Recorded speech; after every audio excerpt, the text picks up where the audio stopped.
ಕರ್ನಾಟಕ ರಕ್ಷಣಾ ವೇದಿಕೆಗೆ, ರಾಜ್ಯಾಧ್ಯಕ್ಷರಾಗಿರುವಂತಹ TN ನಾರಾಯಣಗೌಡರಿಗೆ, ಮೇಡಿವಾಳ ರಾಘವೇಂದ್ರ ಅಣ್ಣನ್ಗೆ, ತಾಯಿ ಭುವನೇಶ್ವರಿಗೆ, ಕುವೆಂಪುರವರಿಗೆ, DV ಗುಂಡಪ್ಪನವರಿಗೆ, ಆಟೋ ಚಾಲಕರಿಗೆ ಎಲ್ಲರಿಗೂ ನಮಸ್ಕಾರ. ಇವತ್ತು ಕರ್ನಾಟಕದಂತ ಹೋದ ವರ್ಷ ಕನ್ನಡ ನಾಮಫಲಕಗಳ ವಿಚಾರದಲ್ಲಿ ಬೃಹತ್ ಪ್ರತಿಭಟನೆಯನ್ನು ಹಿಂದಿನ ವರ್ಷ ಹೋರಾಟವನ್ನು ನಡೆಸಲಾಯಿತು. ಅದರ ಪ್ರತಿಫಲ ಕರ್ನಾಟಕದಲ್ಲಿ ಏನು ಆಂಗ್ಲ ಭಾಷೆಯನ್ನು ಎಲ್ಲ ನಾಮಫಲಕಗಳಲ್ಲಿ ಅಳವಡಿಸಿದ್ದು 60 ಭಾಗ ಕನ್ನಡ ನಾಮಫಲಕಗಳನ್ನು ಅಳವಡಿಸಲೇಬೇಕು ಅಂತ ಬೃಹತ್ತಾದ ಕರ್ನಾಟಕ ರಕ್ಷಣಾ ವೇದಿಕೆ TN ನಾರಾಯಣಗೌಡರ ಒಂದು ಅಧ್ಯಕ್ಷತೆಯಲ್ಲಿ ಒಂದು ನಾಮಫಲಕ ವಿಚಾರವನ್ನು ದೊಡ್ಡ ಪ್ರತಿಭಟನೆಯನ್ನು ನಡೆಸಾದ ಮೇಲೆ ಇಡೀ ರಾಜ್ಯಾದ್ಯಂತ ಕೂಡ ಕರ್ನಾಟಕ ರಕ್ಷಣಾ ವೇದಿಕೆ ಕಡೆ ತಿರುಗಿ ನೋಡಿತು. ಆ ಒಂದು ವಿಚಾರದಲ್ಲಿ ಇವಾಗ ಆ ಒಂದು ಪ್ರತಿಭಟನೆ ಮಾಡಿದ ತದನಂತರ ಎಲ್ಲ ರಾಜ್ಯಾದ್ಯಂತ ಕೂಡ ರಾರಾಜಿಸ್ತಾ ಇದೆ ಕನ್ನಡ ನಾಮಫಲಕಗಳು. 100ರಲ್ಲಿ 70-80 ಭಾಗ ಇವಾಗ ನಮ್ಮ ಕರ್ನಾಟಕದಲ್ಲಿ ಕನ್ನಡ ನಾಮಫಲಕಗಳು ರಾರಾಜಿಸ್ತಾ ಇದ್ದಾವೆ. ಅದೇ ರೀತಿ 2025ರಲ್ಲಿ ಇವತ್ತು ಫೆಬ್ರವರಿ 1ನೇ ತಾರೀಕು ಬೆಂಗಳೂರಿನಲ್ಲಿ ಫ್ರೀಡಂ ಪಾರ್ಕ್ನಲ್ಲಿ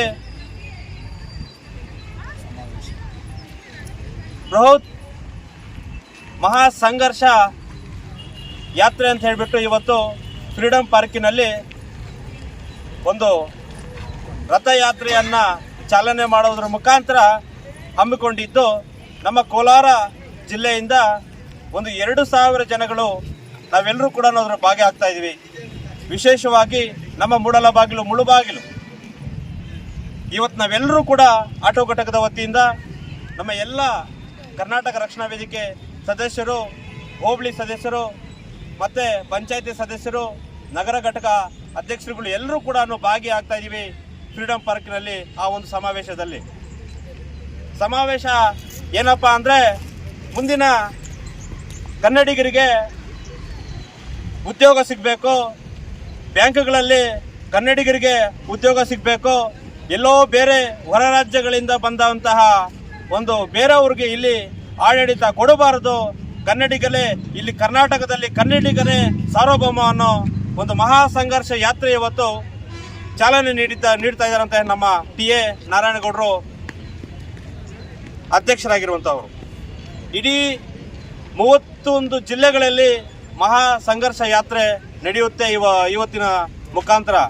ಪ್ರತಿಯೊಂದು ಜಿಲ್ಲೆಗೆ, ತಾಲೂಕುಗಳಿಗೆ ಎಲ್ಲವೂ ಕೂಡ ರಥಯಾತ್ರೆ ಬರಲಿದ್ದು ಇವತ್ತು ನಮ್ಮ TN ನಾರಾಯಣಗೌಡರ ರಾಜ್ಯಾಧ್ಯಕ್ಷರಾಗಿರುವಂತಹ ಅವರ ಒಂದು ಅಧ್ಯಕ್ಷತೆಯಲ್ಲಿ ದೊಡ್ಡ ಕಾರ್ಯಕ್ರಮ ಫ್ರೀಡಂ ಪಾರ್ಕಿನಲ್ಲಿ ಹಮ್ಮಿಕೊಂಡಿದ್ದು. ಅದು ನಾವೆಲ್ಲರೂ ಕೂಡ ಭಾಗಿಯಾಗ್ತಾ ಇದ್ದೇವೆ. ಮುಂದಿನ ದಿನದಲ್ಲಿ ಕರ್ನಾಟಕದಲ್ಲಿ ಕನ್ನಡಿಗನೇ ಸಾರ್ವಭೌಮ ಅನ್ನೋ ಏನಿವತ್ತು ಮಹಾ ಸಂಘರ್ಷ ಯಾತ್ರೆ ನಡೀತಾ ಇದೆ, ಮುಂದಿನ ದಿನದಲ್ಲಿ ಯಶಸ್ವಿ ಆಗಲಿ ಅನ್ನೋ ಮನೋಭಾವನೆ ಇಟ್ಕೊಂಡು ನಾವೆಲ್ಲರೂ ಕೂಡ ಮುಳುಬಾಗಿಲಿನಿಂದ ಒಂದು 100 ಜನ ಆ ಕಾರ್ಯಕ್ರಮದಲ್ಲಿ ಭಾಗಿಯಾಗ್ತಾ ಇದ್ದೀವಿ. ಮುಂದಿನ ದಿನದಲ್ಲಿ ನಮ್ಮ ಜಿಲ್ಲೆಗೂ ಕೂಡ ರಥಯಾತ್ರೆ ಆಗಮಿಸಿದ್ದು ಅದನ್ನು ಅದ್ದೂರಿಯಾಗಿ ಸ್ವಾಗತವನ್ನು ನಾವು ಮಾಡ್ಕೊತೀವಿ ಅಂತ ಈ ಸಂದರ್ಭದಲ್ಲಿ ಹೇಳ್ತಾ, ಈ ಸಂದರ್ಭದಲ್ಲಿ ನಮ್ಮ ಜಿಲ್ಲಾಧ್ಯಕ್ಷರಾಗಿರುವಂತಹ ಮೇಡಿವಾಳ ರಾಘವೇಂದ್ರ ಅವರ ಅಧ್ಯಕ್ಷತೆಯಲ್ಲಿ ನಾವೆಲ್ಲರೂ ಕೂಡ ಕಾರ್ಯಕ್ರಮ ಭಾಗಿಯಾಗಿ ಆ ಕಾರ್ಯಕ್ರಮವನ್ನು ಯಶಸ್ವಿ ಮಾಡಬೇಕು ಅಂತ ನಾನು ಎಲ್ಲ ನಮ್ಮ ಸದಸ್ಯರಾಗಿರುವಂತಹ ಆಟೋ ಘಟಕದ ಅಧ್ಯಕ್ಷರಾಗಿರುವಂತಹ ವಸೀಂ ಪಾಷಣ್ಣನವರು ಮತ್ತು ಅವರ ಎಲ್ಲ ಸದಸ್ಯರು, ನಮ್ಮ ಉಪಾಧ್ಯಕ್ಷರಾಗಿರುವಂಥ ಬಾಲಜಣ್ಣನವರು, ವಿರೂಪಾಕ್ಷಿ ಲಿಯೋರು, ಆರ್ಮುಗಮಣ್ಣನವರು ಮತ್ತು ತಿಪ್ಪಣ್ಣನವರು, ಮತ್ತು ಗುಮ್ಕಲ್ ಪಂಚಾಯತ್ ಅಧ್ಯಕ್ಷ ನಯಾಸ್ ಪಾಷಾರವರು ಎಲ್ಲರೂ ಈ ಕಾರ್ಯಕ್ರಮದಲ್ಲಿ ಭಾಗಿಯಾಗ್ತಾ ಇದ್ದೀವಿ. ಇದೇ ರೀತಿ ನಮ್ಮ ಸತೀಶ್ ಅಣ್ಣ, ಜುಬೇರು ಎಲ್ಲರೂ ಇಂತಹ ಕಾರ್ಯಕ್ರಮದಲ್ಲಿ ಭಾಗಿಯಾಗ್ತಾರೆ. ನಮಗೆಲ್ಲ ಖುಷಿ ತಂದಿರೋ ವಿಚಾರ. ಯಾಕೆಂದರೆ ಒಂದೇ ವಿಚಾರ, ಕನ್ನಡಿಗರು ಕರ್ನಾಟಕದಲ್ಲಿ ಕನ್ನಡಿಗನಿಗೆ ಉದ್ಯೋಗ ಸಿಗಬೇಕು. ಅದರ ಜೊತೆಗೆ ಏನು ಉದ್ಯಮಿಗಳಿದ್ದಾರೆ ಬೇರೆ ಹೊರ ರಾಜ್ಯಗಳಿಂದ ಬಂದು ಅವರು ಇಲ್ಲಿ ಒಂದು ಗುಜರಾತಿಯವರಾಗಿರಬಹುದು ಏನು ಮತ್ತೆ ಬೇರೆ ರಾಜಸ್ಥಾನಿಗಳಾಗಿರಬಹುದು, ಹಿಂದಿ ಹೊಲ ಆಗಿರಬಹುದು, ಇಲ್ಲಿ ಬಂದು ಇಲ್ಲಿ ಗಾಳಿ, ಇಲ್ಲಿ ನೀರು, ಇಲ್ಲಿನ ವ್ಯವಸ್ಥೆ ಎಲ್ಲ ಅವರು ಬಳಸ್ಕೊಂತಾ ಇರೋದು. ಆದ್ರಿಂದ ಮುಂದಿನ ದಿನಗಳಲ್ಲಿ ಇದನ್ನ ಯಾವುದಕ್ಕೂ ಕೂಡ ನಾವು ಬಿಡೋದಿಲ್ಲ. ಇವಾಗ ಕೇಂದ್ರ ಸರ್ಕಾರ ಆಯಿತು, ರಾಜ್ಯ ಸರ್ಕಾರ ಆಯಿತು, ತಾಲೂಕುಗಳಾಯಿತು, ಈ ಒಂದು ಬೇರೆ ಹೊರ ರಾಜ್ಯದಿಂದ ಬಂದವರೆಲ್ಲರೂ ಕೂಡ ಒಂದು ಹೋಬಳಿ ಮಟ್ಟಕ್ಕೆ, ಪಂಚಾಯತಿ ಮಟ್ಟಕ್ಕೆ ಒಂದು ವ್ಯಾಪಾರ ಮಾಡಲಿಕ್ಕೆ ಹೋಗ್ತಿದ್ದಾರೆ.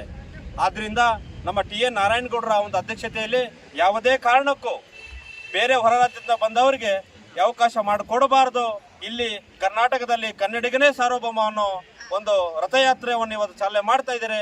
ಇವತ್ತು ನಾವೆಲ್ಲರೂ ಅದರಲ್ಲಿ ಭಾಗಿಯಾಗಿ ಅದನ್ನು ಯಶಸ್ವಿ ಮಾಡಲಿಕ್ಕೆ ನಾವೆಲ್ಲರೂ ಕೂಡ ಫ್ರೀಡಮ್ ಪಾರ್ಕ್ ಬೆಂಗಳೂರಿಗೆ ತೆರಳ್ತಾ ಇದ್ದೀವಿ.